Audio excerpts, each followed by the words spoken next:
সচিন আজার ধোনির পর এবার সৌরভ গঙ্গোপাধ্যায়কে নিয়ে তৈরি হচ্ছে বায়োপিক। চলতি বছরের শেষেই হবে শুটিং, আগামী বছরের গোড়াতেই রিলিজ।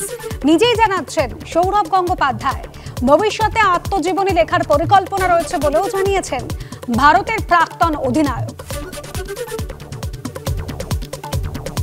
আত্মজীবনী লিখিনি, তবে বায়োপিকের এবার শুটিং শুরু হওয়ার পালা। এই বছরের শেষে পরের বছরের শুরুর দিকে তার রিলিজ হবে, তার কাজ চলছে। সে আত্মজীবনী, সেটা খেলার পরেও তো জীবন অনেক এগিয়েছে, আরো এগোবে। একবার না একবার কখনো লিখবো, সময় পাই না, এত জিনিসে ব্যস্ত, এত কিছু করি, সময় পেয়েছে। প্রয়াত অভিনেত্রী শ্রীলা মজুমদার ক্যান্সারে ভুগছিলেন তিনি। শনিবার দুপুর 2:15 নাগাদ দক্ষিণ কলকাতায় নিজের বাড়িতে প্রয়াত হন তিনি। বাংলার পাশাপাশি হিন্দি ছবিতেও নিজের অভিনয় প্রতিভার পরিচয় দিয়েছেন তিনি।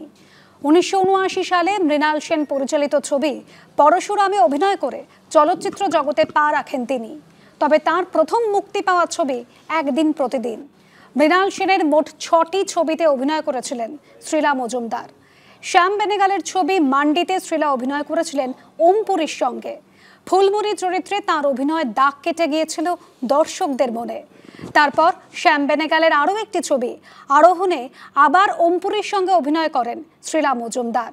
মৃণাল সেনের ছবি খারিজে তিনি সৃজার ভূমিকায় অভিনয় করেছিলেন।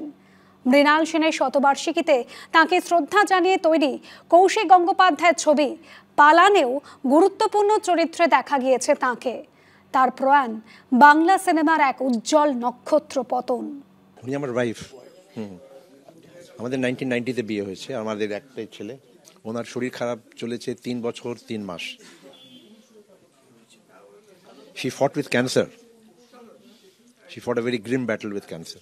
উনি ছিলেন টাটা মেডিকেল সেন্টারে, কয়েকবার ভর্তি হয়েছেন, রিলিজ হয়েছেন, খুব লড়াই হয়েছে। আমাদের বাড়িতেই মারা গেছেন। লাস্ট কথা মাকে বললাম যে কথা বলতে অসুবিধা হচ্ছিল মায়ের, সকালবেলা দুপুরবেলা। তো আমি খালি বলতাম, বলো তুমি ঠিক হয়ে যাবে, বলতো আমি ঠিক হয়ে যাব। লাস্ট কথা ওটাই বললো। তারপর আমার একটা ফোন আসলো, চলে গেল। এসে দেখলাম মা নেই। আমি আজকে যা জীবনে করতে পেরেছি কিংবা যা করবো, তার অনেক বড় কৃতিত্ব আমার মায়ের। আর আমার মায়ের জীবনকে ট্রিবিউট দেওয়ার জন্য আমি জীবনে যা যা করতে পারবো আমি সবসময় করব, যাতে উনি যেখানেই থাকেন আমায় দেখে ভাবেন যে ভালো ছেলে মানুষ করেছি, আমায় ভালোবাসে, আমার কথা এখনো ভাবছে। কিছু বলার নেই, আমার দিদি চলে গেছে। তো দিদি চলে গেলে কি মনের অবস্থা হয়তো বুঝতে পারছেন। এত শক্তি পেতাম ওই মানুষটার সাথে কথা বলে। আর আমাকে সবসময় একটা কথাই উনি বলে এসেছেন, এবং সেই কথাটাই আমি হয়তো বারবার ওনার কাছ থেকে শুনবো পরবর্তীকালে, যে তুমি কিন্তু থামবে না, তুমি এগিয়ে যাবে, অনেক প্রতিকূলতা আসবে, কিন্তু নিজের জায়গাটা কখনো হারাবে না। সবসময় মনে রাখবে যে যদি তুমি চাও তুমি ঠিক পারবে।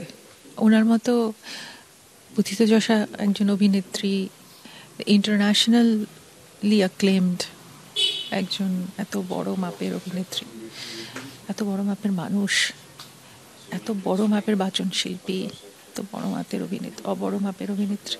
আমার মনে হয় না শ্রীলা মজুমদার আর চলচ্চিত্রে হবে।